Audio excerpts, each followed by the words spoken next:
Hola comunidad. Quiero decirles, hace muchos años en Semana Santa no respeté. Trabajé la tierra el Viernes Santo. Y pasaron cosas muy raras de las cuales me sembraron terror desde esos días.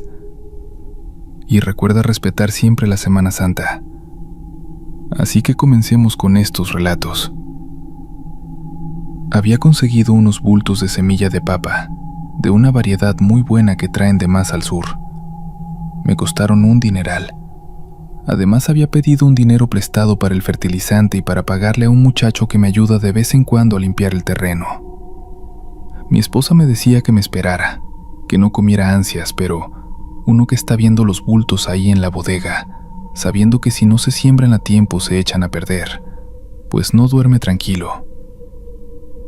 El terreno que yo trabajo está un poco alejado de las casas. Hay que subir por una vereda donde a duras penas pasa la camioneta si no ha llovido, porque si llueve se hace un lodazal y ahí te quedas atascado. Es un pedazo de tierra bueno, la verdad, muy fértil, pero está rodeado de un monte muy cerrado, puro pino y encino viejo. Ahí siempre hace frío, incluso a mediodía el sol no pega de lleno, porque los árboles le hacen sombra a una buena parte. Total, que llegó la Semana Santa. Aquí en la comunidad esos días son de mucho respeto. La gente va a la iglesia ahí en Chamula, prenden sus velas, rezan, toman su pox, hacen sus costumbres. Es una mezcla, pues. Están los santos, está la cruz, pero también está lo que decían los abuelos, de la tierra, del sol, de los cerros. Yo respeto. Claro que respeto. Mi familia siempre ha sido de ir y cumplir, pero yo estaba desesperado. El miércoles en la tarde vi que el cielo se empezó a poner oscuro por el lado de San Cristóbal, unas nubes pesadas, grises. El jueves amaneció igual, el aire ya olía a humedad, ese olor a tierra mojada que te avisa que el agua ya viene. Yo sabía que si llovía sobre la tierra seca y dura, el agua nomás iba a resbalar, no iba a penetrar. Tenía que abrir los surcos ya, sembrar y tapar, para que cuando cayera el primer aguacero, la semilla ya estuviera acomodada. El jueves en la noche le dije a mi esposa que al día siguiente iba a subir temprano a sembrar.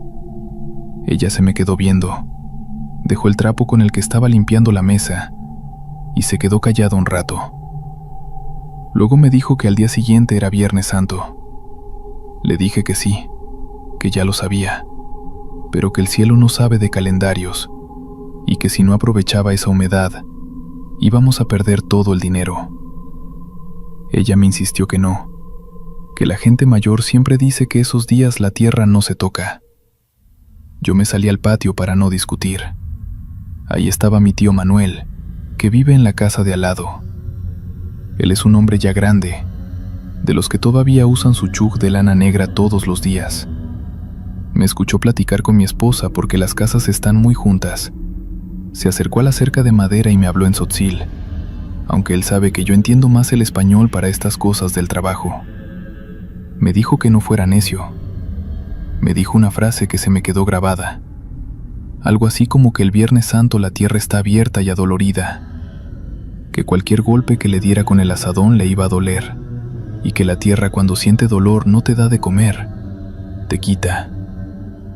Yo le di la razón por no pelear. Le dije que sí, que a lo mejor me esperaba el sábado, pero el viernes me levanté a las 4 de la mañana. No hice ruido. Preparé mi morral con unas tortillas, un pedazo de queso, agua, y arranqué la camioneta despacito, dejándola ir en bajada un buen tramo para no hacer ruido con el motor, hasta que estuve lejos. Cuando llegué al terreno, apenas estaba clareando. Hacía un frío bárbaro, de ese que te cala hasta los huesos y te hace temblar la mandíbula. Empecé a trabajar rápido para entrar en calor, clavar el azadón, jalar la tierra, aflojar, hacer el surco. El trabajo pesado ayuda a no pensar. Al principio todo normal. El sudor empezó a salirme por la frente. Me quité la chamarra y me quedé en camisa de manga larga. Pero a eso del mediodía, las cosas empezaron a sentirse raras.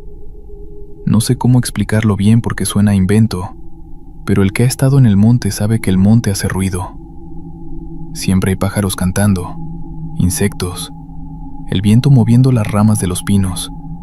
A veces se escucha a lo lejos el ladrido de algún perro de otro paraje.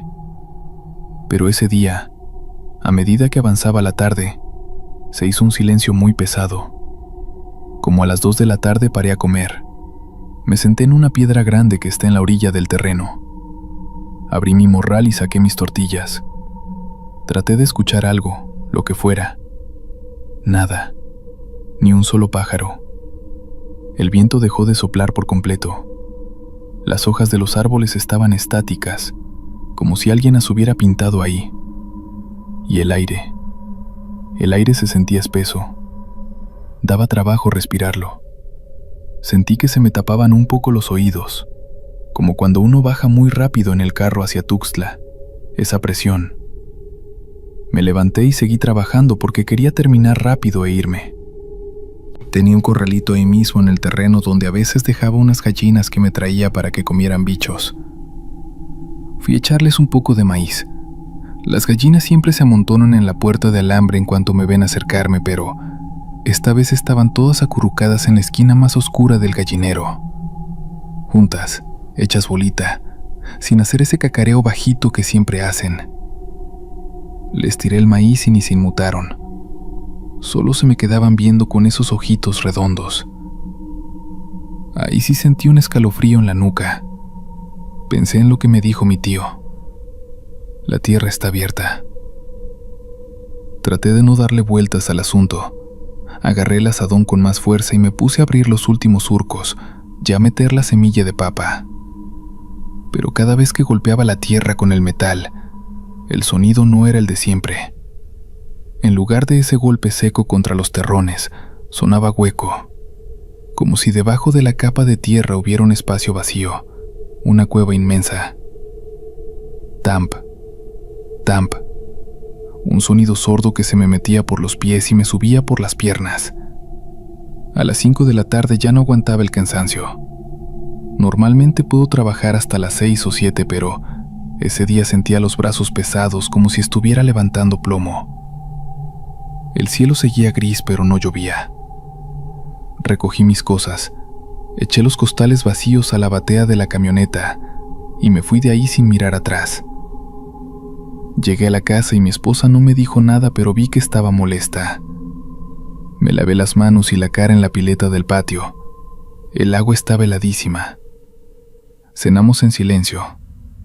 Yo estaba tan cansado que pensé que me iba a quedar dormido en cuanto tocara la cama, pero no pude. Dieron las 10, las 11, las 12. Yo daba vueltas en la cama, sudando frío. Tenía los ojos cerrados, pero mi cabeza no paraba. Sentía todavía el movimiento del azadón, el golpe hueco contra el suelo. Y entonces empezaron las cosas de la noche. Nuestra casa está hecha de bloc, pero el techo es de lámina, así que cualquier cosa que pasa afuera se escucha clarito. Los perros del vecindario, que siempre hacen un escándalo por cualquier coyote o tlacuache que baje del monte, estaban calladitos. No se oía ni una respiración. Fue entonces cuando empecé a oler el copal. Aquí en el pueblo es normal que huela a copal. La gente lo quema en sus altares en la iglesia cuando hay rezos. Pero a las 2 de la mañana en Viernes Santo, nadie está prendiendo copal en sus casas así nomás. Y este olor no era de siempre. El copal normal tiene un olor fuerte, sí, pero es como dulce, ahumado, te relaja. Esto no. Era un olor espeso, amargo, como a resina vieja mezclada con tierra mojada, con lodo podrido. Un olor que se te metía por la nariz y te daba náuseas. Me senté en la cama. Mi esposa respiraba suave, dormida profundamente.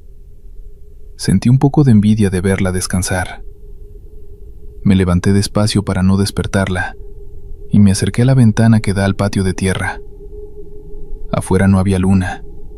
Todo estaba oscuro. Apenas se veían las siluetas de los árboles de durazno que tenemos cerca de la cerca. Y entonces escuché los pasos. No eran pasos de botas ni de guaraches.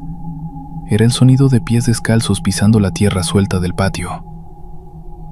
Plas, plas, plas. Un caminar lento, arrastrando un poco la planta del pie. Venían desde el lado del camino y se acercaban hacia la puerta de la casa. Yo me quedé congelado detrás de la cortina, asomando nomás un ojo. El olor a copal rancio se hizo tan fuerte que tuve que taparme la boca con la mano para no toser. Los pasos se detuvieron justo enfrente de la puerta de madera. Yo esperaba que golpearan. Esperaba que alguien llamara.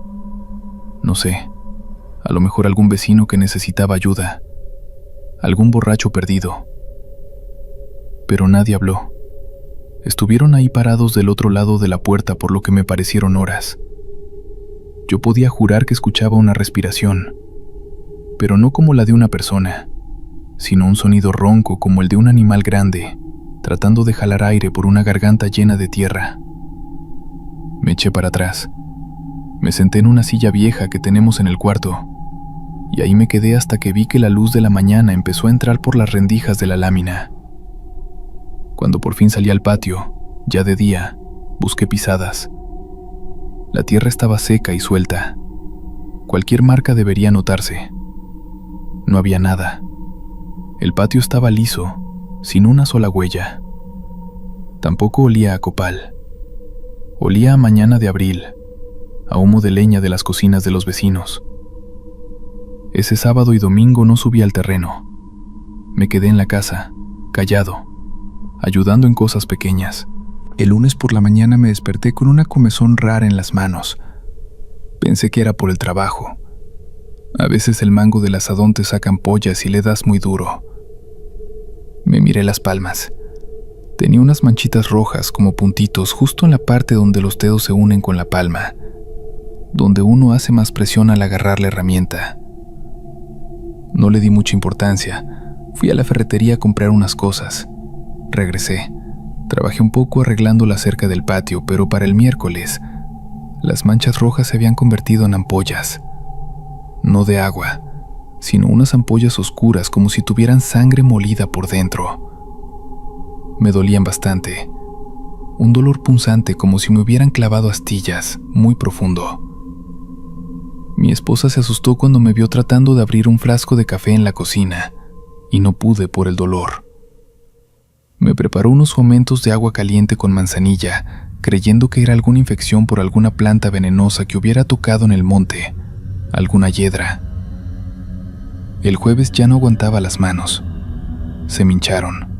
Se pusieron calientes, rojas hasta las muñecas. Las ampollas se reventaron solas, y lo que salía no era pus normal. Era un líquido oscuro, espeso, que olía exactamente igual a ese copal rancio que olí la madrugada del sábado. Ahí sí me entró el pánico. Le dije a mi esposa que me acompañara a San Cristóbal. Tomamos un taxi colectivo desde el crucero. El chofer iba escuchando música a todo volumen, pero yo iba con las manos envueltas en un trapo limpio, sudando, sintiendo que me quemaban desde adentro. Llegamos al Hospital de las Culturas. Nos pasaron a urgencias después de esperar un buen rato. El doctor que me atendió me revisó las manos, me hizo preguntas. Le dije que era agricultor, que había estado preparando la tierra para sembrar papa. Me preguntó si había usado algún químico nuevo, algún fertilizante muy fuerte sin guantes. Le dije que no, que el fertilizante todavía ni lo aplicaba. Me miró con cara de no entender. Llamó a otro doctor. Se quedaron platicando ahí en un rincón. Decían que parecía una infección bacteriana severa, algo de la tierra, una reacción alérgica grave.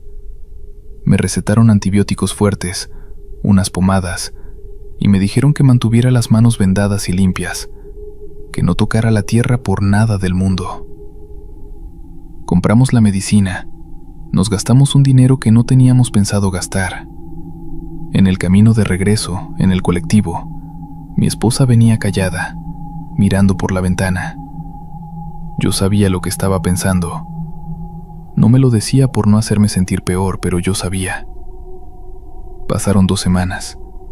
Tomé las pastillas cada 8 horas. Me Me ponía la pomada que me ardía como si me echaran lumbre encima. Poco a poco la hinchazón bajó. La carne se fue secando. La piel se me cayó a pedazos como si fuera un reptil cambiando de cuero. Me quedaron unas cicatrices feas, unas manchas blancas y la piel muy delgada como de papel, en las palmas. Aún hoy, si hago mucha fuerza con las manos, me da un tirón de dolor en esos mismos lugares.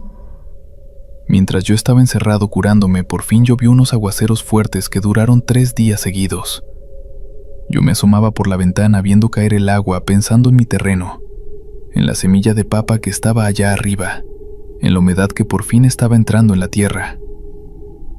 Pensaba que por lo menos todo este sufrimiento y el gasto de las medicinas iba a valer la pena cuando cosecháramos. Al mes, cuando ya podía mover bien las manos, le pedí a mi hermano que me llevara en su camioneta a ver el terreno. El camino estaba lodoso, batallamos para subir.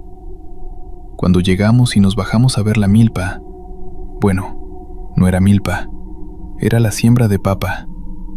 No había nacido nada parejo. La papa de la variedad que compré suele asomar sus hojitas verdes muy rápido y parejito por todo el surco. Pero lo que vi ahí era un desastre. Habían salido unas cuantas matas, salteadas, muy separadas unas de otras, y las que habían salido estaban chaparritas, con las hojas amarillentas, arrugadas, como si algo les estuviera chupando la vida desde la raíz. Mi hermano no sabía qué decirme.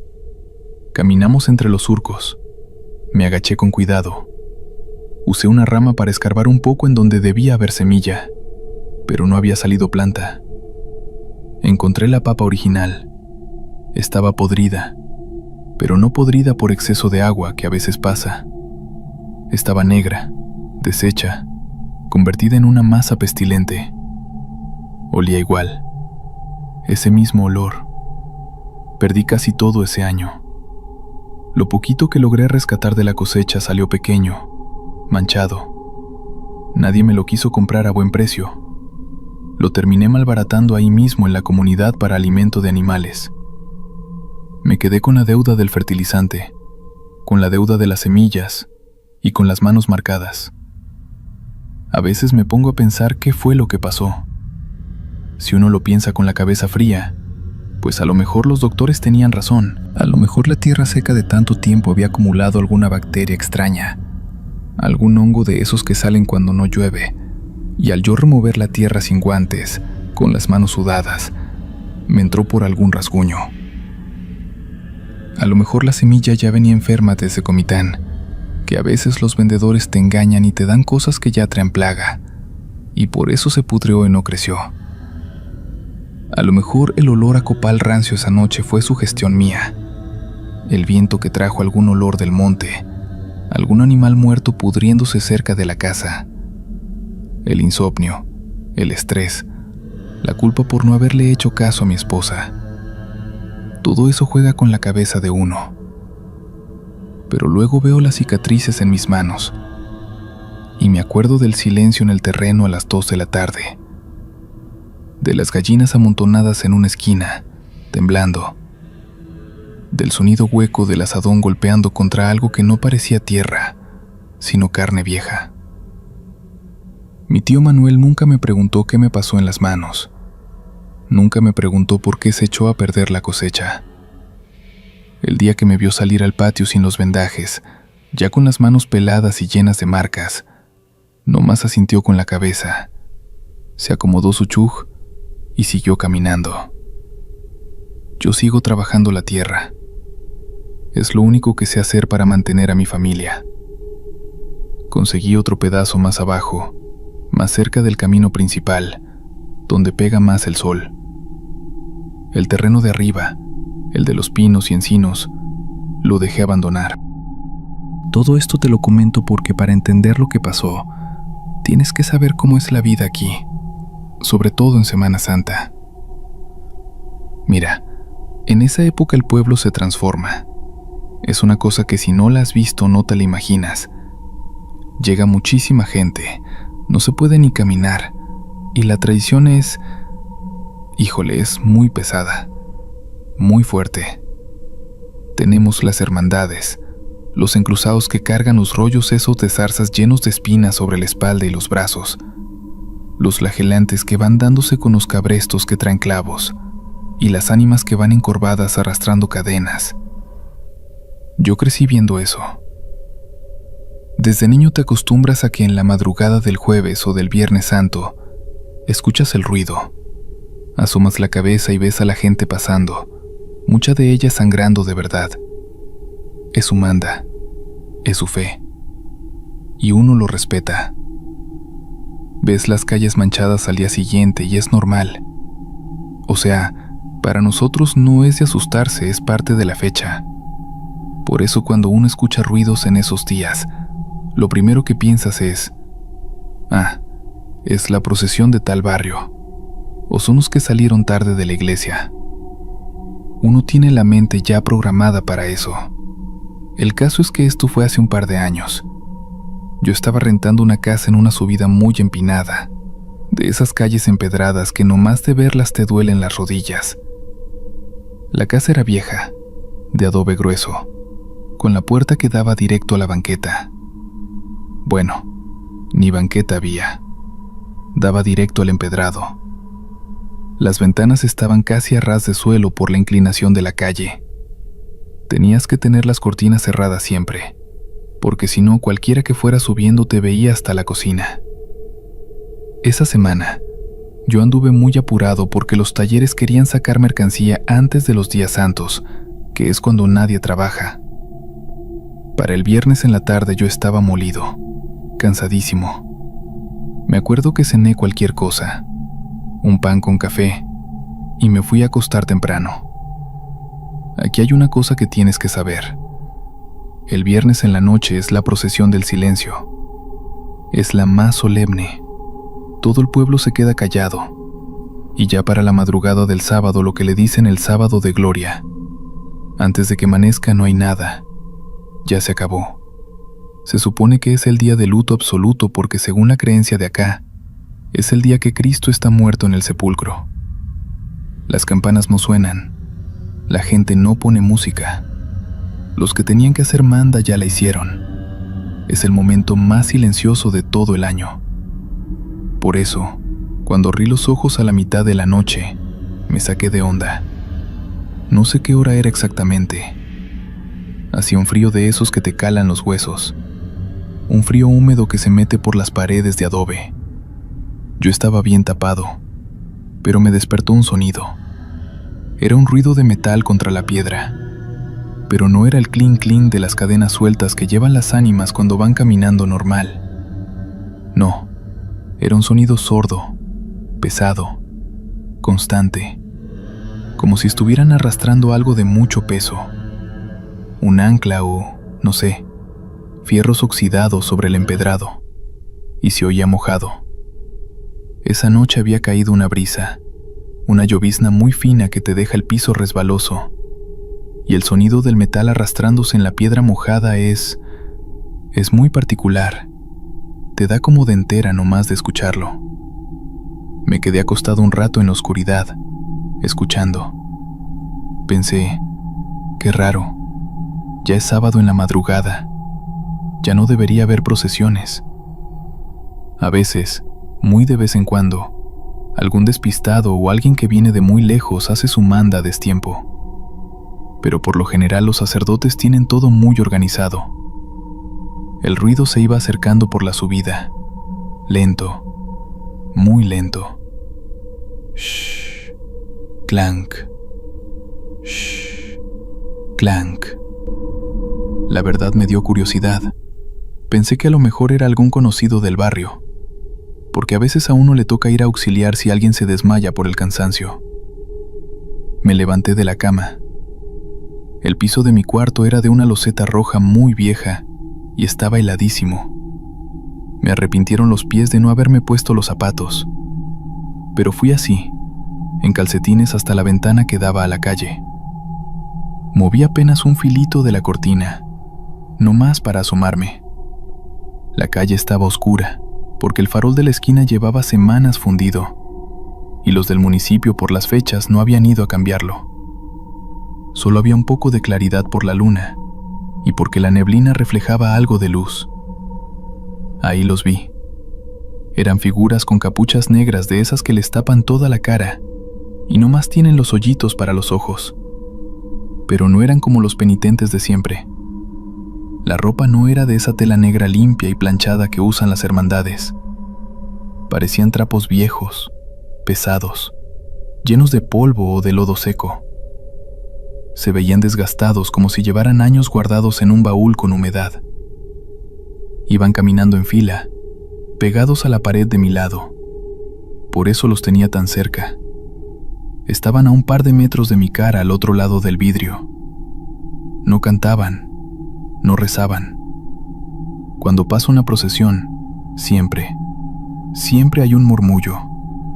Alguien rezando el rosario, alguien sollozando, o de perdida el ruido de la respiración agitada por el esfuerzo. Aquí no. Había un silencio que te zumbaba en los oídos, y lo único que rompía ese silencio era el arrastre.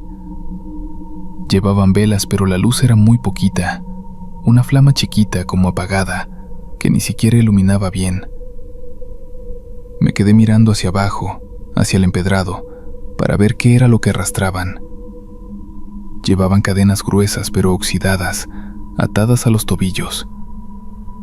Y vi sus pies. Iban descalzos. Y los pies. O sea, yo he visto pies lastimados de los que caminan kilómetros, llenos de ampollas, sucios del polvo. Pero estos pies se veían grises, completamente grises, del color de la ceniza. Y la piel se veía marchita, pegada al hueso, como si no tuvieran carne, como si no hubiera sangre allá adentro. No sé por qué, pero en ese momento sentí que el estómago se me hacía un nudo. No me dio miedo de gritar. Me dio un pánico de esos que te paralizan, que te dejan frío. Dejé de respirar para no hacer ruido. Tenía la sensación clarísima de que si alguno de ellos volteaba y me veía detrás del vidrio, se iban a detener, y yo no quería que se detuvieran. Pasaron despacito. Fueron como 10 o 12 figuras. Ninguno levantó la cabeza. Todos encorvados y dejaron un olor en la calle. No era olor a incienso ni a flores, que es lo que siempre huele en las procesiones. Olía a tierra húmeda, pero tierra encerrada. No sé cómo explicarlo. Como cuando entras a un cuarto que lleva años clausurado, a polvo viejo y a cera quemada.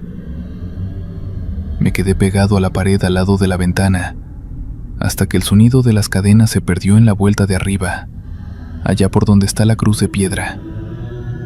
Tardaron mucho en desaparecer. Cuando por fin hubo silencio total, me fui a meter a la cama. No me pude dormir. Me quedé viendo el techo, tratando de darle lógica. Pensaba, eran de algún pueblo de más arriba, vienen muy amolados, seguro la ropa se les ensució en el camino. Uno siempre busca convencerse de que todo tiene una explicación normal. A la mañana siguiente, ya que había salido el sol y se escuchaba a la gente en la calle comprando sus cosas, me levanté. Preparé café. Salí a barrer el frente de la casa, que es costumbre aquí, echar agua y barrer la calle. Cuando abrí la puerta, me quedé mirando las piedras. Justo por donde habían pasado, había restos de cera. Pero no era la cera amarilla o negra que usan a veces. Era una cera blanca, opaca, que estaba pegada en las hendiduras de las piedras. Y al lado de la cera había huellas. Eran huellas de pies desnudos, pero estaban mojadas, como si acabaran de pisar agua estancada. Lo raro es que la brisa de la noche ya se había secado con el sol de la mañana. Todo el empedrado estaba seco, polvo blanco por todos lados, menos esas marcas.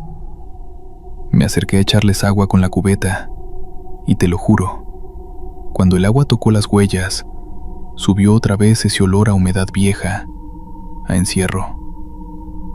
Barrí rápido, con fuerza, hasta que dejé la piedra pelona. Al rato, bajé al centro porque tenía que entregar unos papeles en un taller cerca de la plazuela. Aproveché para pasar por la parroquia. Ahí estaba don Tomás, un señor que lleva toda la vida ayudando ahí a acomodar las bancas, a limpiar, a organizar a las cofradías. Lo conozco de años. Me acerqué y después de saludarlo y hablar de cómo estaba la venta, le pregunté, así como no queriendo la cosa: «Oiga, don Tomás, ¿ayer a qué hora terminó la última procesión? Porque en la madrugada pasaron unos por mi casa. Ya ve que yo vivo allá en la subida, y hacían un ruido bárbaro. Yo creo que eran rezagados, pero iban muy callados». El señor estaba acomodando unos cirios. Se detuvo, volteó a verme y frunció el ceño. En la madrugada de hoy me dijo: «No, muchacho, a las 11 de la noche se guardó todo. Nadie tiene permiso de andar en la calle haciendo penitencia en sábado de gloria. Las puertas se cerraron. Ninguna hermandad salió». «No, pues a lo mejor no eran de aquí», le insistí. «Llevaban capuchas viejas y cadenas. Yo los vi». Don Tomás bajó la voz. Se me acercó un poco y me miró muy serio. «Mira, yo tengo aquí el registro de todos los que entran y salen, y te digo que nadie salió. Tú sabes bien que estos días son sagrados y se respetan, y si los viste por tu calle, pues tú sabrás lo que viste, pero no era gente de nosotros. Mejor ni andes preguntando». Se dio la vuelta y se metió a la sacristía. Me dejó ahí, parado en medio del atrio. Regresé caminando a mi casa con una sensación muy fea en el pecho. Y le dije lo que me había contestado don Tomás en la iglesia. Doña Chela no se sorprendió. No hizo cara de susto ni nada. Se quedó viéndose a la calle empedrada. Suspiró y se acomodó el rebozo. «Es que tú no eres de este barrio, muchacho», me dijo despacito. «Tú no sabes». Se quedó callado un buen rato. Yo no la quise interrumpir. «Esa procesión no la organiza la iglesia», siguió hablando sin mirarme a los ojos. «Esa no sale de Santa Prisca ni de ningún lado. Sale de abajo, de las minas que se derrumbaron hace muchísimos años. Gente que murió trabajando o gente que se quedó con mandas sin cumplir porque la muerte los agarró de repente». Yo sentí que se me erizaba la piel de los brazos. «Por eso más hacen ruido al rezar», remató la señora. «Porque ya no tienen voz, y por eso caminan en el sábado de gloria. Porque cuando Cristo está muerto y todo se queda en silencio, algunos aprovechan para subir y pagar lo que dejaron pendiente». Ya no le dije nada. Me levanté, le di las buenas tardes y me fui a mi casa. Esa misma tarde, agarré unas tablas que tenía en el patio trasero, de las que se usan para las tarimas de material clave 2, atravesadas por dentro del marco de la ventana de mi cuarto. No tapé todo el vidrio, pero lo suficiente para que si yo estaba acostado, no se viera nada hacia afuera, y sobre todo, para no tener la tentación de asomarme si volvía a escuchar ruidos. A los pocos meses me cambié de casa. Me fui a rentar a una colonia más plana, por donde pasa la carretera federal. Menos fría, menos húmeda. Y te digo algo, sigo trabajando en lo mismo. Sigo viendo las procesiones normales en Semana Santa de día. Las respeto. Nosotros vivíamos en ese tiempo en un pueblo. Bueno, ni llega a pueblo la verdad. Es más como una delegación o un ejido grande que está por la carretera yendo para Lagos de Moreno. Te desvías antes de llegar a la cabecera municipal. Pasas un puente que siempre está medio en reparación y ahí empieza la zona agrícola. Pura tierra de siembra, maíz más que nada. A veces sorgo y uno que otro rancho lechero. Arturo, mi esposo, es de ahí. Yo soy de León, pero me fui a vivir para allá cuando nos casamos porque él ayudaba a su tío a administrar unas tierras y a mover unas pasturas. La vida ahí es muy lenta. Te levantas bien temprano. El polvo se te mete por debajo de la puerta por más que barras todos los días, y casi no hay ruido. O sea, escuchas los tractores a lo lejos, las camionetas de los trabajadores, los gallos, pero es un silencio pesado, sobre todo en tiempo de calor. El calor en abril en esa parte de Jalisco es seco, te pica en la piel, y justo ese año la Semana Santa cayó en pleno abril, cuando el sol está más fuerte y la tierra está seca esperando las primeras lluvias. Allí en los pueblos del Bajío la gente es muy apegada a la religión, pero no nomás de ir a misa y ya. Son costumbres muy arraigadas, casi de miedo pues. Desde que yo me mudé, mi suegra me decía mucho que en los días santos uno tenía que guardar respeto absoluto. Nada de poner música, nada de barrer el viernes en la tarde, y sobre todo que los niños no anduvieran jugando en la calle.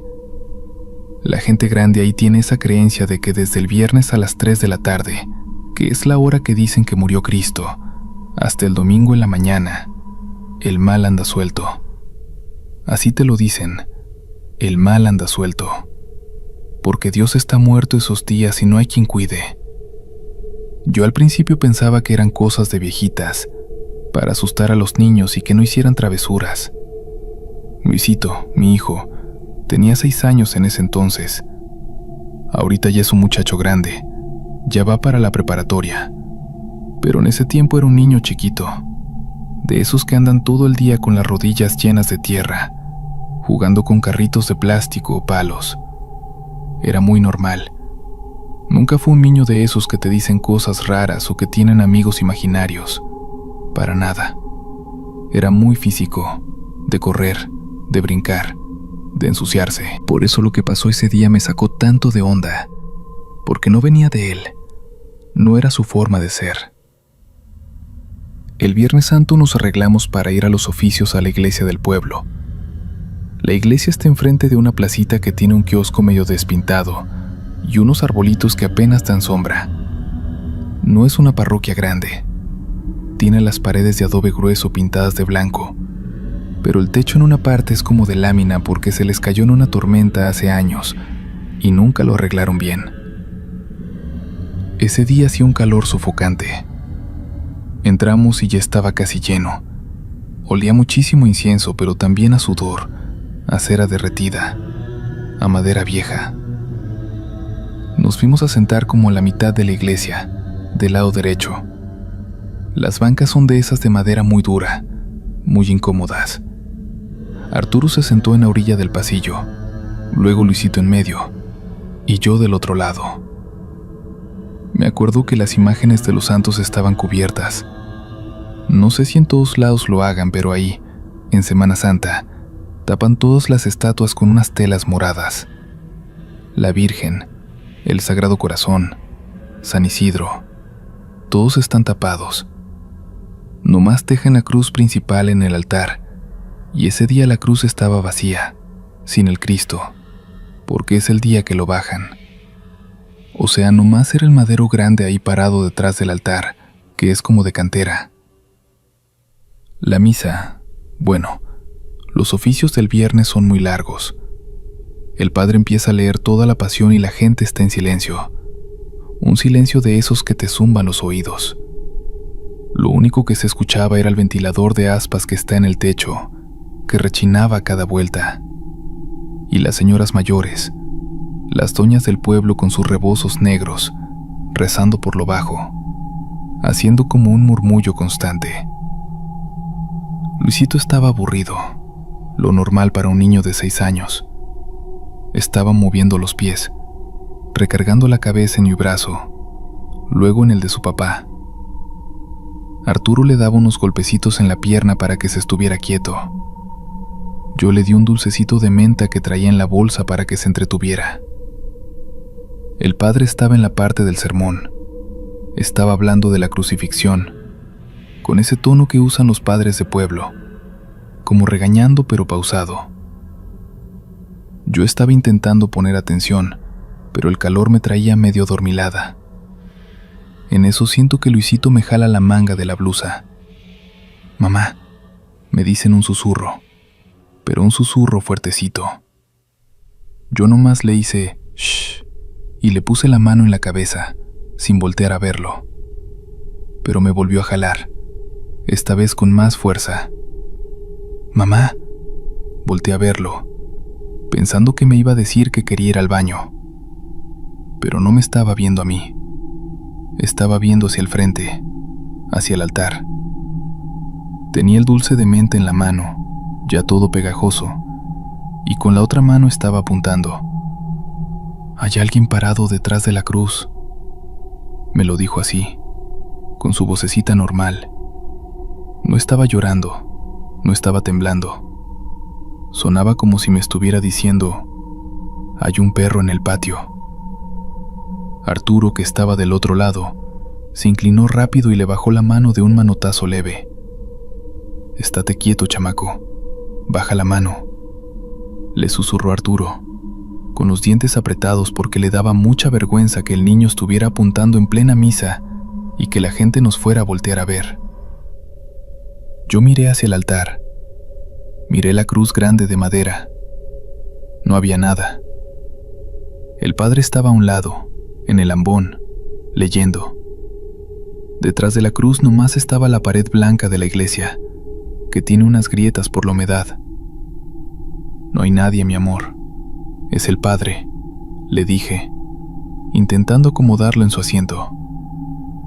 Luisito se acomodó, pero no dejó de mirar al frente.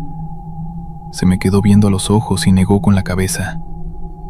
«No, el padre está ahí», apuntó al padre. «El otro señor está atrás de la cruz».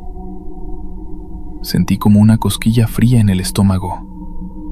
De esas veces que tu cerebro intenta buscarle la lógica rápido a las cosas para no asustarte.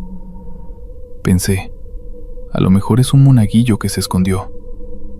A lo mejor es una de las estatuas tapadas y él cree que es una persona. Es una estatua de un santito, Luis. Están tapados con la tela morada. Ya guarda silencio. No tiene tela, mamá. Luisito se asomó un poquito más, haciéndose a un lado de la señora que estaba sentada en la banca de adelante como para ver mejor. «El señor está lastimado», dijo. Ahí sí, Arturo se volteó completamente hacia él, ya enojado. «A ver, te me callas o te saco ahorita mismo y te doy unos cintarazos en la camioneta». Luisito bajó la mirada a sus zapatitos. Se quedó callado un rato. Yo sentía el corazón latiéndome un poco rápido. Volví a ver al altar. Traté de forzar la vista. Busqué sombras, reflejos de las ventanas altas, lo que fuera que el niño estuviera malinterpretando. Pero no había nada. Era pleno día. La luz entraba clara y directa. Pasaron como unos 10 minutos. El padre seguía hablando. La señora de enfrente se abanicaba con un cartón de la lotería. Todo estaba tan normal, tan aburridamente normal que me tranquilicé. Me dije a mí misma que los niños tienen mucha imaginación, que a lo mejor escuchó lo que el padre estaba diciendo sobre la crucifixión y se imaginó la escena. Sí, eso era lógica. Pero entonces Luisito se pegó a mi brazo. Sentí que estaba tenso. «Mamá», me dijo, esta vez más bajito, casi pegando su boca a mi brazo. «¿Qué?», le respondí igual ya medio harta. «Tiene la cara cubierta de sangre». Volté a verlo de golpe. Luisito seguía mirando al frente, pero esta vez sí tenía los ojitos más abiertos. No estaba llorando, pero se veía como cuando alguien no entiende lo que está viendo. «¿De qué hablas?», le pregunté, y mi voz sonó un poco temblorosa, aunque no quise. «El señor que está atrás de la cruz tiene la cara toda llena de sangre, mamá, y la ropa rota». Tragué saliva. Mi cabeza empezó a buscar explicaciones a 1000 por hora. No podía ser un niño de la calle que se hubiera metido. No podía ser un trabajador del campo accidentado, porque todo el pueblo estaba ahí sentado. Y si hubiera alguien así en el altar, todos lo estarían viendo. El padre lo estaría viendo. Pero nadie, absolutamente nadie más que mi hijo estaba reaccionando. «Luis, ya vas a empezar con tus mentiras. Intenté decirle, pero me interrumpió. Nos está mirando, mamá. Esa frase. Te lo juro que esa frase me heló la sangre en medio de ese calor infernal. ¿Qué? Fue lo único que pude articular. Está mirando para acá, a nosotros. Luisito levantó la mano despacito, pero yo se la bajé de un tirón antes de que apuntara. No lo mires, le dije casi sin pensar. Fue un instinto de madre. Si hay algo ahí y te está viendo, tú no lo veas. Agarré a Luisito, lo pasé por encima de mis piernas y lo senté entre la pared y yo, dándole la espalda al pasillo y tapándole la vista hacia el frente con mi propio cuerpo. Arturo me vio con cara de interrogación, como diciendo, ¿qué haces? Pero yo nomás le hice una seña con los ojos de que se callara. No volví a mirar hacia el altar en toda la misa. Te juro que me clavé mirando las vetas de la madera de la banca de enfrente. Empecé a sentir un dolor de cabeza espantoso, de esos que te punzan en la nuca. El aire se sentía más pesado. Yo nomás esperaba que el padre dijera que ya nos podíamos ir. Cuando por fin terminó todo y la gente empezó a salir, salimos casi empujando. Ya afuera, en la resolana de la plaza, el calor te pegaba en la cara, pero yo sentí un alivio enorme. Arturo me preguntó que qué mosca me había picado, que por qué había puesto al niño contra la pared así. Yo le dije que Luisito se andaba mareando por el calor. No le quise decir lo de la sangre en ese momento, no sé por qué. A lo mejor porque decirlo en voz alta era como hacerlo real. Ese viernes por la tarde nos fuimos a la casa. La casa era de esas construcciones de antes, con un zaguán grande, un patio en medio y los cuartos alrededor. Yo cerré la puerta de la calle con pasador, cosa que casi nunca hacíamos a esa hora. Le dije a Luisito que no saliera a jugar al patio de tierra. Lo dejé en la sala viendo unas caricaturas en la tele vieja que teníamos, aunque la señal se iba a cada rato. Arturo se fue a revisar unos aspersores que se habían tapado, y me quedé sola en la cocina. Fue ahí, picando una cebolla, que me acordé de lo que decía mi suegra. El mal anda suelto. Me dio un escalofrío que me recorrió toda la espalda. Empecé a pensar en las palabras de mi hijo.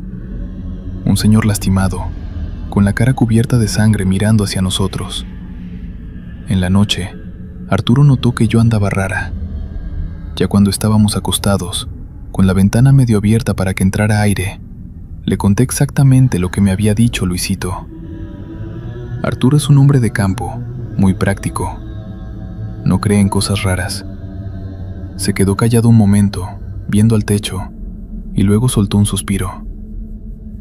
Son cosas de chamacos, mujer. El padre estaba hablando de cómo azotaron a Cristo, de la corona de espinas y todo eso. El niño tiene imaginación. Se hizo la película en la cabeza y ya. No le busques 3 pies al gato. Quise creerle de verdad que sí tenía todo el sentido del mundo. Era la explicación más lógica. Un niño de 6 años escuchando una historia de tortura en un ambiente solemne. Claro que su mente podía proyectar esa imagen. Me tranquilicé un poco y me dormí. Pero el sábado de Gloria fue un día pesadísimo. Amaneció muy nublado. Un cielo gris de esos que parecen de tierra pero no llovía. Hacía un viento caliente que levantaba remolinos de polvo en la calle. El pueblo estaba muerto. Nadie salía. Nadie ponía música. Parecía un pueblo fantasma. Luisito anduvo muy callado ese día. No me pidió salir a jugar. Se la pasó sentado en el piso de la sala, armando unas figuritas con unos bloques de plástico. Yo lo observaba desde la cocina. Lo veía normal. No parecía asustado ni con fiebre ni nada. A media tarde le pregunté como quien no quiere la cosa. Oye, Luis, ¿del señor que viste ayer en la iglesia? ¿Te dio miedo? Él siguió uniendo sus bloques sin mirarme. No, nomás se veía triste. Y le dolía. ¿Cómo sabes que le dolía? Porque sangraba mucho, mamá. Y porque me miraba como cuando mi papá se machucó el dedo con la puerta de la camioneta. así, con los ojos apretados. Se levantó, dejó los bloques ahí tirados y se fue a la cocina a buscar un vaso de agua, como si nada, como si estuviéramos hablando del clima. Yo me quedé ahí parada sintiendo ese hueco en el estómago otra vez. Ya no le volví a sacar el tema. Esa noche casi no dormí. Cualquier ruido de afuera, los perros ladrando a lo lejos, el viento golpeando la lámina del lavadero me hacía respingar. Sentí una opresión en el pecho, una angustia que no me dejaba respirar bien. Tenía la sensación constante de que si me asomaba por la ventana hacia el patio, iba a ver a alguien ahí parado en la oscuridad mirándonos. Por fin amaneció. Domingo de Resurrección. El ambiente en el pueblo cambió por completo. Desde tempranito se escuchaban las campanas de la iglesia repicando alegres. La gente abría sus puertas, se escuchaba ruido de cazuelas, música de banda a lo lejos. Era como si hubieran levantado un castigo colectivo. El sol salió brillante y el cielo estaba despejado.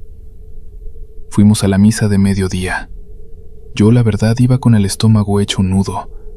No quería entrar a la iglesia. Pero en esos pueblos, si no vas el domingo de Pascua, la gente habla. Entramos. Olía a flores frescas. Habían quitado las telas moradas de todas las estatuas. El altar estaba lleno de arreglos de gladiolas y crisantemos.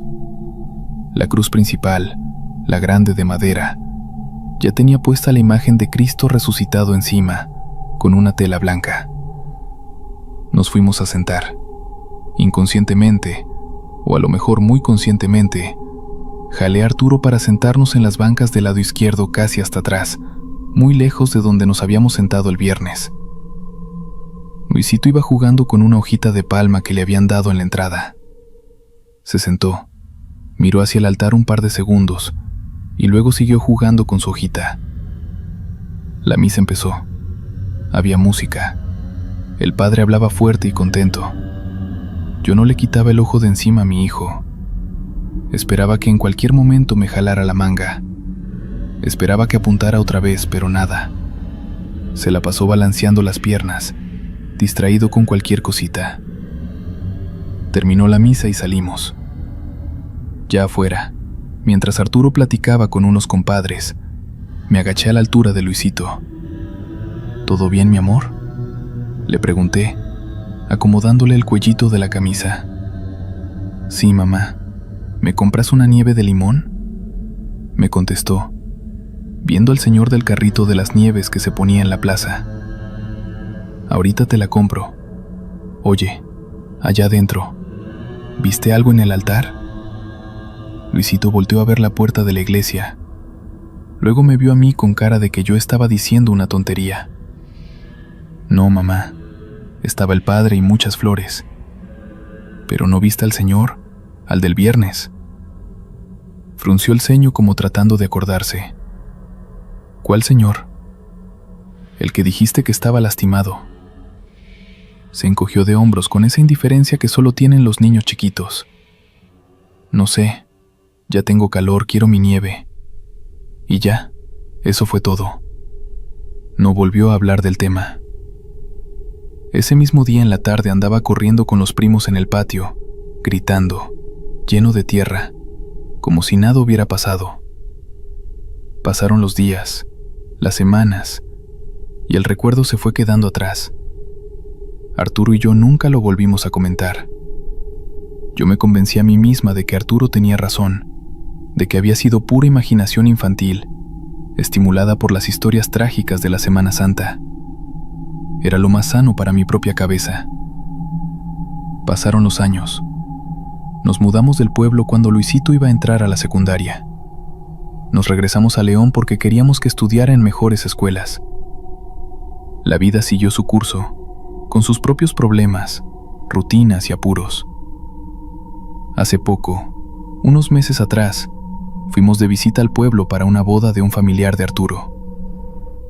Luis ya tiene 15 años.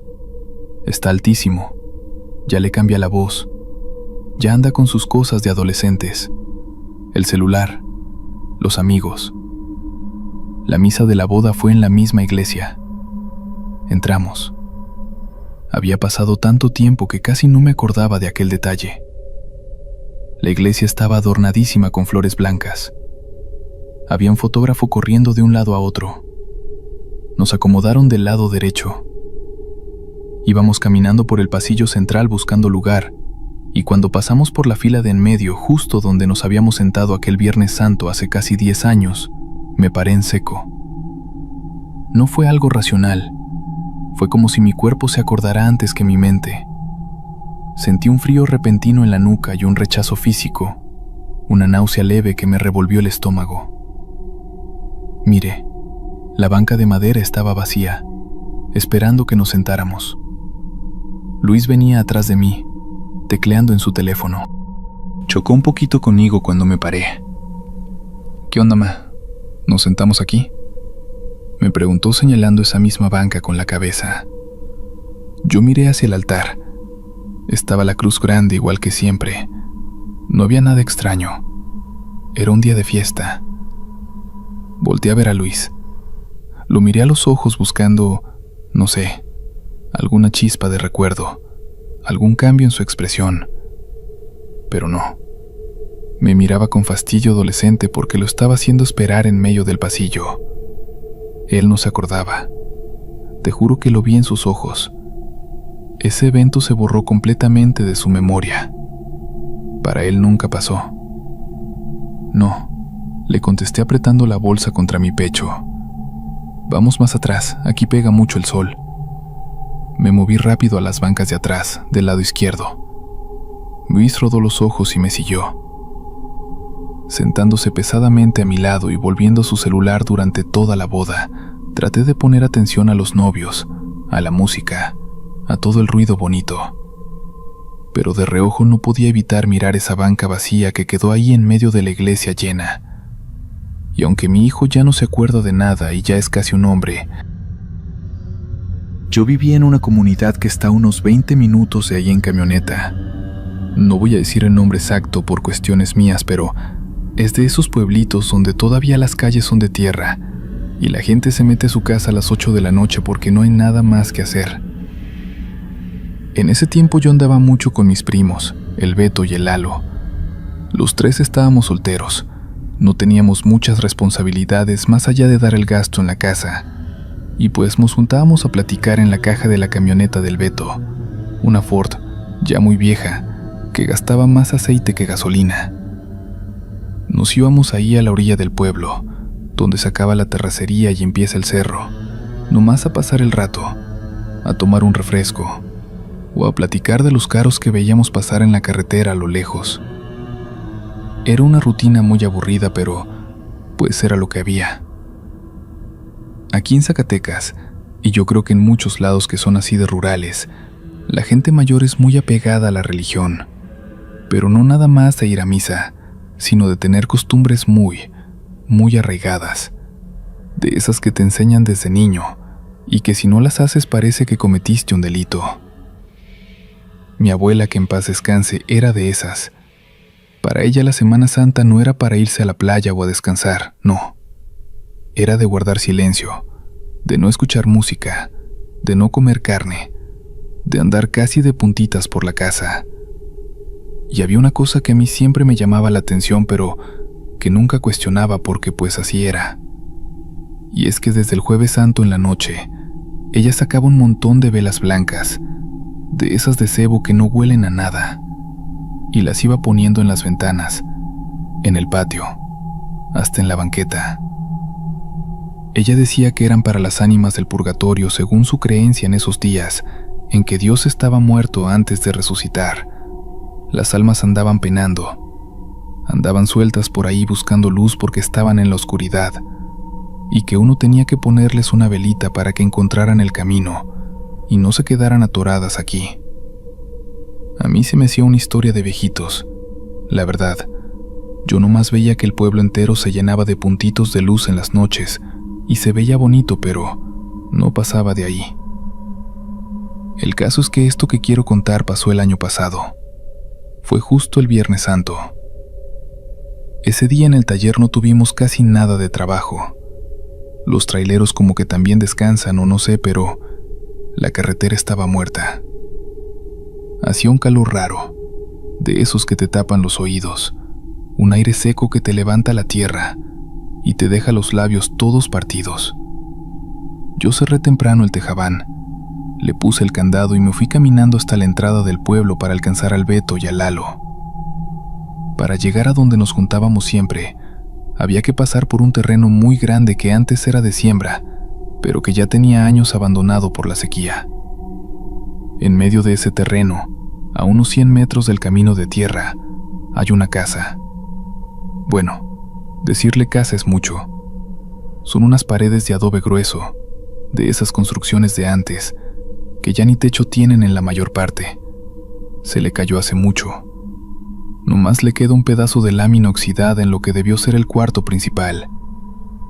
Las ventanas no tienen vidrio, son puros huecos negros, y la puerta de madera está toda podrida y caída a un lado.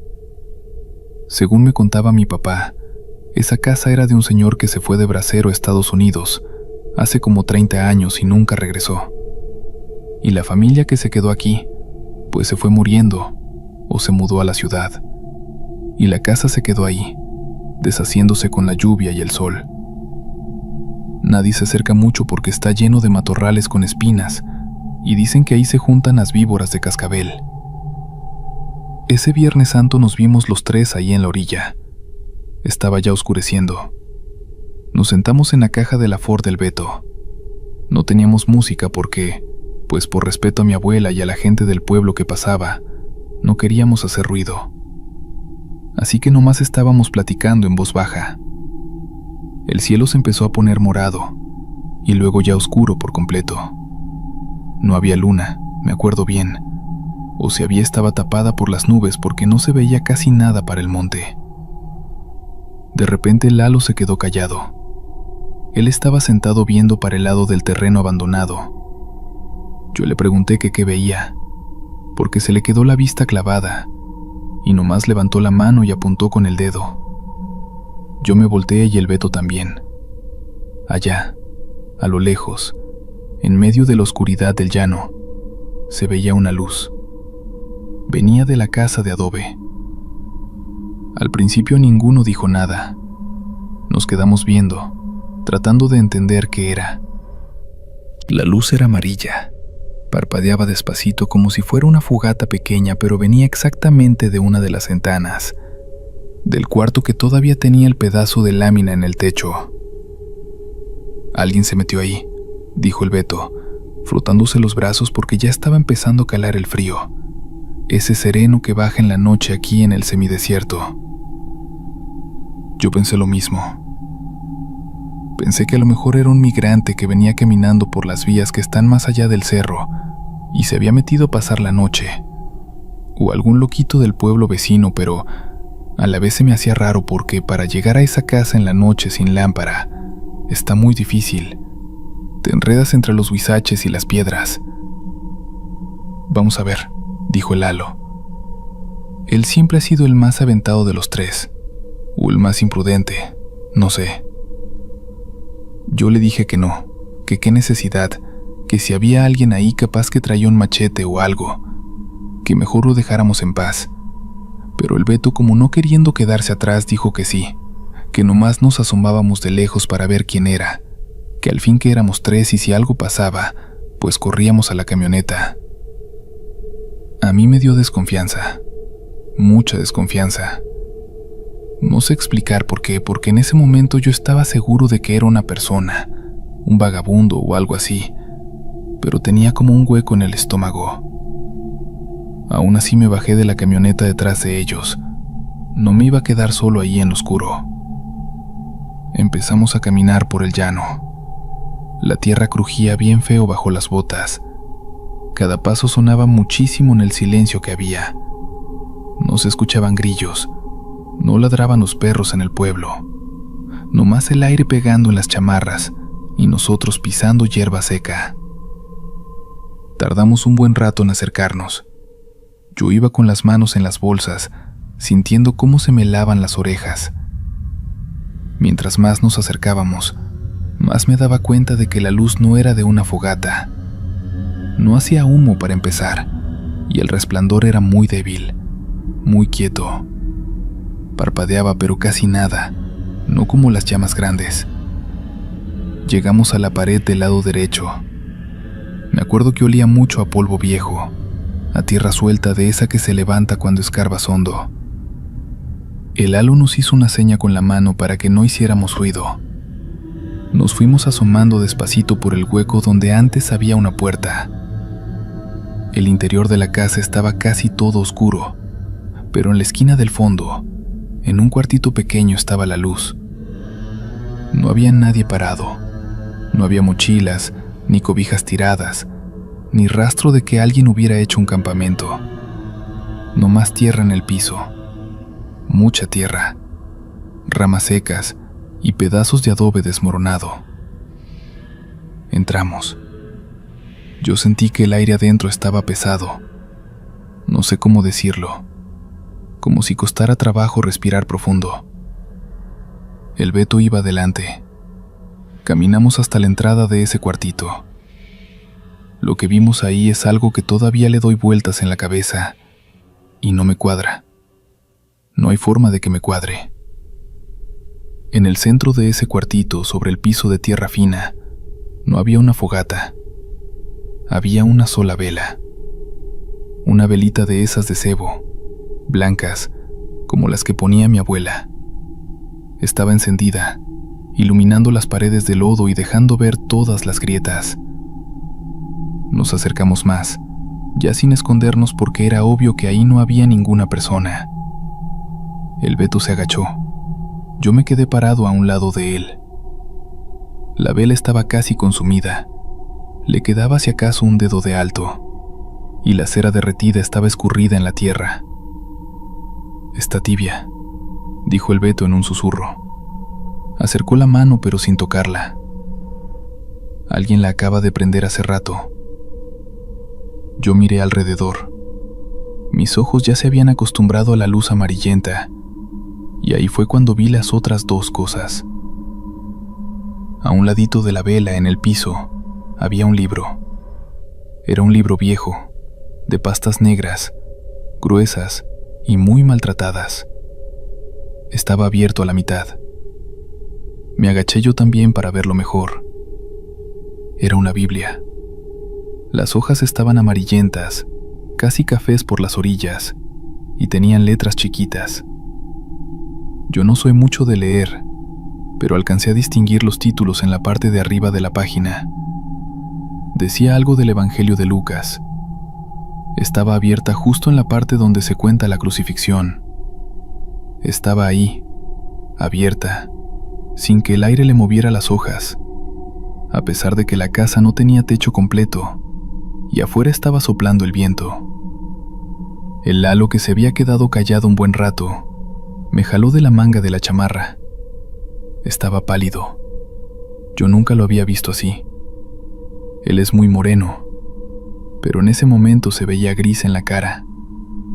Nomás apuntó al suelo del otro lado de la vela, en la tierra suelta del piso, esa tierra finita como talco, que se junta en las casas abandonadas cuando no entra nadie en años.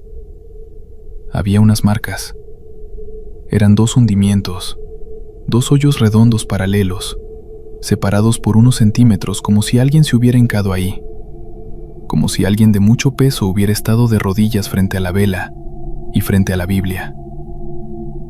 Yo me quedé viendo las marcas. Luego miré hacia la entrada del cuarto y luego hacia la puerta principal por donde nosotros habíamos entrado. Nuestras huellas de las botas estaban claritas. Se veían los dibujos de las suelas marcados en el polvo, desde la puerta hasta donde estábamos parados. Pero no había más huellas. No había huellas de zapatos, ni de guaraches, ni de pies descalzos que entraron a la casa, ni que salieran. No había un camino de pisadas que llevara hasta las marcas de las rodillas. Estaba el polvo liso, parejito, intacto. Y luego, de la nada, esas 2 marcas de alguien hincado. Me levanté de golpe. Sentí un frío que me subió desde los tobillos hasta la nuca, un escalofrío que me hizo temblar la quijada. El Beto también se dio cuenta. Se paró rápido y dio un paso para atrás pisando una rama seca que tronó durísimo e hizo que los tres diéramos un brinco. No había electricidad en ese lugar. No había cables. No había vecinos en 100 metros a la redonda. No había nadie escondido en los rincones porque la luz de la vela dejaba ver todo el cuarto y no había dónde meterse. «Vámonos», dijo el Lalo, con una voz que le salió como ronca, como si le costara trabajo tragar saliva. No corrimos, pero caminamos muy rápido. Salimos de la casa sin voltear para atrás. Yo sentía la urgencia de salir a lo abierto, de sentir el aire frío de la noche, de alejarme de ese olor a cera derretida. Ninguno habló en todo el camino de regreso por el llano. Yo nomás escuchaba nuestras respiraciones agitadas y el crujir de la tierra. Llegamos a la camioneta y el Beto la prendió al primer intento, cosa rara en esa carcacha. Nos subimos los tres en la cabina, apretados, y nos fuimos de regreso al pueblo. Me dejaron en mi casa. Yo no le dije nada a mi mamá ni a mi abuela. Me acosté en mi cama y me quedé viendo el techo de mi cuarto no sé cuántas horas. No podía dejar de pensar en las marcas en el polvo. ¿Cómo te hincas en un lugar sin haber caminado hacia ahí? ¿Quién prende una vela y deja una Biblia abierta en el relato de la cruz? Un Viernes Santo en la noche, en una casa donde no vive nadie desde hace 30 años. Al día siguiente, el sábado, yo amanecí con un dolor de cabeza horrible. Fui a buscar al Beto a su casa a mediodía. Estaba arreglando una manguera en el patio. Le pregunté que si no quería que fuéramos a ver en el día. Yo trataba de convencerme a mí mismo de que en la noche, con la oscuridad, no habíamos visto bien las pisadas, de que seguro el viento había borrado las huellas de la persona, pero no las de las rodillas porque estaban más profundas. O alguna explicación así, algo que tuviera sentido. Él me miró bien serio, dejó la manguera en el suelo y se limpió las manos en el pantalón. «Yo no voy a regresar ahí», me dijo, y se dio la vuelta para meterse a su casa. El Lalu tampoco quiso hablar del tema. Cuando lo vi en la tarde y le saqué la plática, me cambió de tema de inmediato. Se hizo el desentendido. Yo tampoco fui. Por más que intentaba encontrarle una lógica, el miedo me ganaba. Pasó la Semana Santa, pasó el año. Yo cambié de trabajo. Me fui a ayudarle a un tío que tiene una maderería acá en la salida para Jerez. Ya no paso por esa vulcanizadora, pero la casa ahí sigue. Ahorita ya falta poco para que vuelva a ser Semana Santa. La gente mayor en el pueblo ya anda sacando sus velas blancas para ponerlas en las ventanas otra vez. Dicen que las ánimas no descansan, que siguen pagando lo que debieron. Yo trato de no pensar mucho en eso, de verdad. Intento decirme que alguien nos quiso jugar una broma pesada, que a lo mejor borraron sus propias huellas con una rama para asustarnos, aunque no sé cómo habrían sabido que íbamos a ir. En ese tiempo, te estoy hablando de hace unos años, andaba conmigo un primo. Bueno, no era primo hermano, era hijo de una tía segunda, pero nos criamos casi juntos. Le decíamos el Beto. Beto era de esos chavos que no se tomaban nada en serio. Siempre andaba con la música a todo volumen en su celular, chiflando, haciendo bromas de todo. Si un tronco venía chueco, él decía que se parecía a la espalda de don Rogelio. Así era él, pues. No tenía mala intención, yo creo, pero a veces sí le faltaba como, no sé, como tener un poco de respeto por las cosas. A mí no me molestaba tanto porque el trabajo en la madera es aburrido a veces. Estás horas y horas pasando el cepillo o acomodando polines y el ruido de las máquinas te deja sordo. Entonces tener a alguien platicando pues te hace el día más corto. Pero había gente a la que sí le caía pesado. Las señoras del pueblo, por ejemplo, que son muy de sus costumbres, siempre no miraban medio feo porque no saludaba bien o porque pasaba por la iglesia sin quitarse la gorra. Ahí, en la región de Pátzcuaro, y más en los pueblos de la sierra. La Semana Santa no es como en otros lados. Abajo, en el lago o en el centro de Pátzcuaro, se llena de turistas. Hay mucho tráfico, venden artesanías, la gente anda con sus cámaras tomando fotos a la procesión del silencio, y todo es como muy de exhibición. Pero arriba, en los pueblos más chicos, la cosa es muy diferente, muy cerrada. La gente se lo toma con una seriedad que hasta da un poco de miedo. Los hombres que participan en las representaciones se preparan desde meses antes. Hacen ayuno, no toman. Se retiran un poco de sus familias para estar, no sé, como concentrados. Ese año la representación de la Pasión iba a ser grande en el pueblo. El muchacho que iba a ser de Cristo era un muchacho que trabajaba en una herrería. Se llamaba, o se llama, Tomás. Un muchacho muy callado, muy trabajador. Dicen que él había pedido el papel porque su mamá había estado muy enferma, y él hizo la promesa de que si se curaba, él cargaba la cruz. Y la cruz no era de utilería, fíjate. En esos rumbos hacen las cruces de tronco de pino verde, que pesa muchísimo porque todavía tiene toda la savia dentro. Llegó el Viernes Santo. Ese día no trabajamos, obviamente. En el pueblo desde la mañana hay un silencio bien raro. No se escucha música. Nadie prende el radio. Hasta los perros parece que se esconden. Hace calor. Un calor seco, polvoriento. Beto y yo fuimos a ver la representación porque pues no había otra cosa que hacer. Y todo el pueblo estaba allí en la plaza, afuera de la iglesia. Empezó el recorrido. Iban subiendo por una calle empedrada que da hacia una capilla que está en un cerrito. Es una subida muy pesada. Yo estaba parado junto a la barda de una casa vieja, tomando un agua fresca en una bolsa de plástico, viendo cómo pasaba la gente. Los romanos, con sus trajes que ellos mismos hacen, iban golpeando los escudos. Y en medio iba Tomás. Se veía muy mal el muchacho. Estaba sudando a mares.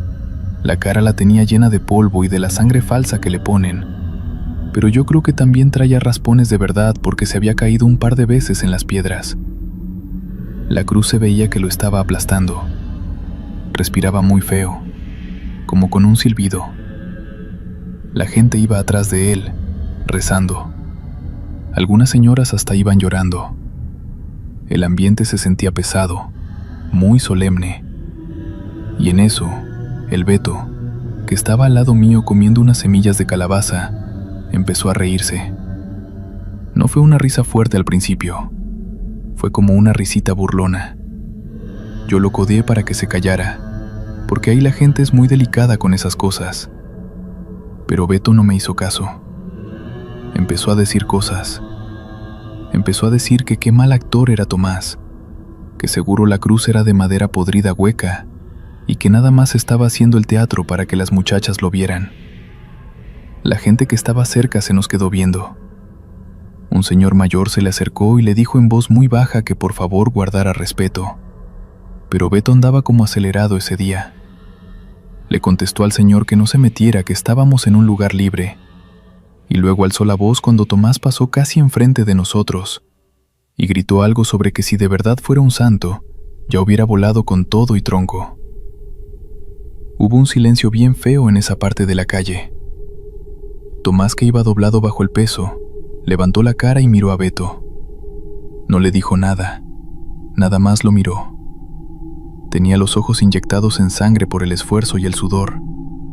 Fue una mirada que a mí me dio escalofrío. Después de eso, Tomás siguió caminando arrastrando los pies en la tierra. Yo agarré a Beto del brazo y me lo llevé de ahí. Le dije que no fuera tonto, que nos íbamos a meter en un problema con la gente del pueblo. Él nada más se encogió de hombros y siguió riéndose. Me dijo que la gente era muy atrasada, que creían en puros cuentos y que él no iba a andar con esas ridiculeces. Esa noche, Beto se quedó a dormir en mi casa. Sus papás se habían ido a Tacámbaro a visitar a unos familiares, y él no quería quedarse solo en su rancho, porque le daba pereza hacerse de cenar. Mi casa es una casa modesta de esas que tienen un patio grande en medio de tierra con una pila de agua en una esquina y los cuartos alrededor. Yo le arreglé un catre en el mismo cuarto donde yo dormía. Hacía mucho frío esa noche, un viento que bajaba del cerro y hacía sonar las láminas del techo. Nos acostamos como a las 10. Yo estaba cansado y me dormí rápido. No sé qué hora era cuando me desperté. Estaba todo oscuro. Lo que me despertó fue un sonido extraño. Era como si alguien estuviera tratando de jalar aire por un popote tapado. Un quejido sordo. Prendí la lámpara de mi celular y apunté hacia el catre de Beto. Estaba boca arriba. Tenía los ojos abiertos de par en par, pero no me estaba viendo a mí. Estaba viendo hacia el techo. Tenía la boca abierta y las manos las tenía agarradas a las cobijas, como si se estuviera sosteniendo para no caerse. Traté de hablarle. Le dije su nombre varias veces. No se movía. Nada más hacía ese ruido con la garganta. Se veía pálido pero sudando frío. Yo me asusté. Pensé que le estaba dando un ataque o algo del corazón. Los amarré de los hombros y estaba tieso, como si fuera una tabla de esas que cortamos en el aserradero. Totalmente rígido. Empecé a echarle un poco de agua en la cara con un vaso que tenía en el buró. De repente jaló aire fuerte, como si hubiera estado sumergido bajo el agua y saliera a la superficie. Empezó a toser y se hizo bolita en el catre, dándome la espalda. Le pregunté qué le pasaba, si quería que fuéramos a la clínica. No me contestaba. Temblaba mucho. Me quedé un rato ahí sentado en la orilla de mi cama esperando que se calmara, y al final parece que se volvió a dormir, o al menos dejó de temblar. Yo también me acosté, pero ya casi no dormí. Cuando empezó a amanecer todavía no salía el sol. Bien, nada más esa luz gris que hay antes de que amanezca. Sentí que hacía mucho frío en el cuarto. La puerta que daba al patio estaba abierta. Me levanté a cerrarla y me asomé. Beto estaba afuera. Estaba en medio del patio de tierra, hincado. Tenía la cabeza echada hacia atrás, mirando hacia el cielo que todavía estaba oscuro. Hacía un frío que cortaba la cara, y él nada más traía una camiseta de tirantes. Me acerqué rápido y le toqué el hombro.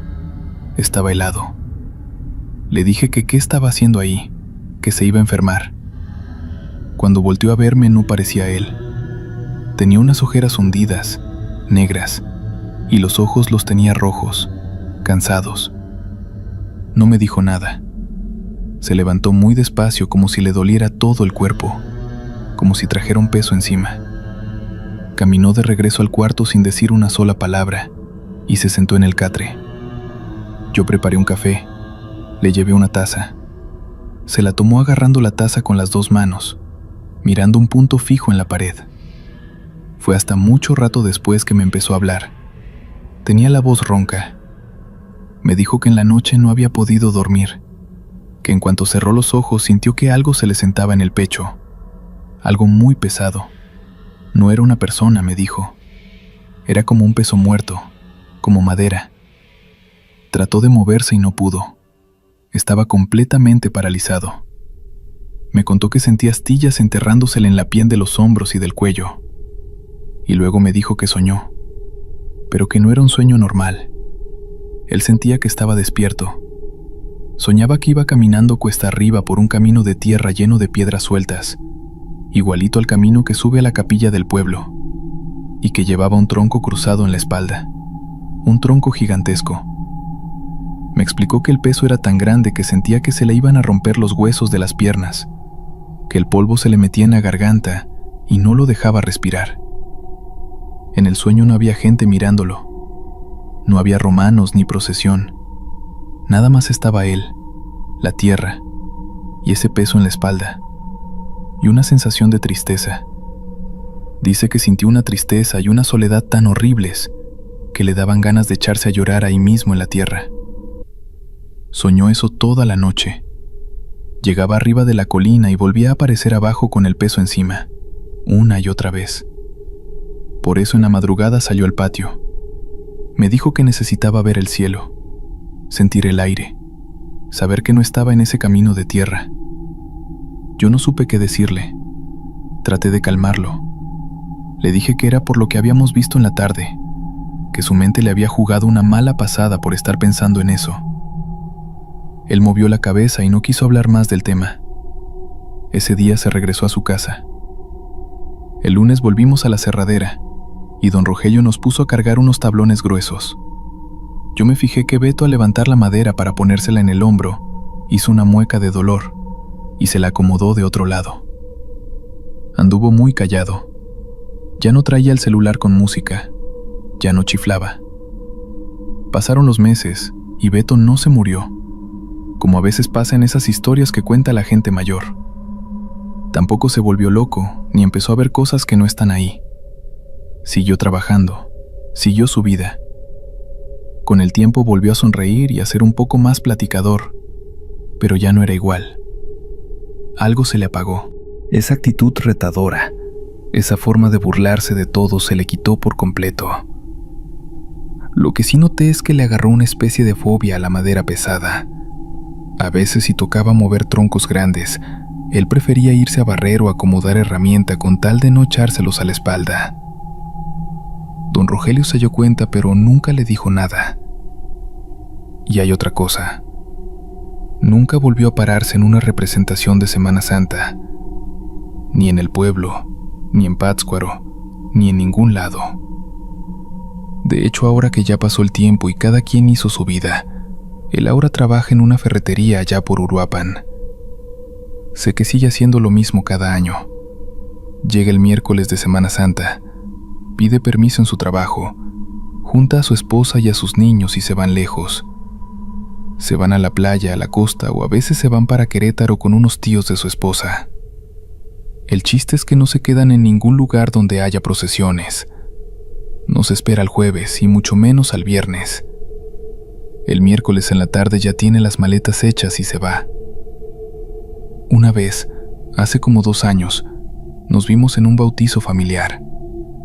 Estábamos tomando una cerveza fuera del salón y le pregunté, así como de paso, que por qué siempre se iba en esas fechas, que si no le cansaba andar huyendo del tráfico de vacaciones. Él se quedó viendo su vaso un rato, me miró, y vi que aunque ya estaba más grande y más repuesto, por un segundo le regresó esa misma mirada de cansancio de aquella madrugada en el patio de mi casa. Me dijo que hay cosas de las que uno no debe reírse, que el dolor de otros no es un chiste, y que a veces cuando hace mucho calor y se levanta el polvo en las calles, todavía siente que le pesan los hombros. Gracias por escuchar estos relatos espeluznantes. Esto fue Relatos en la Oscuridad. Hasta la próxima.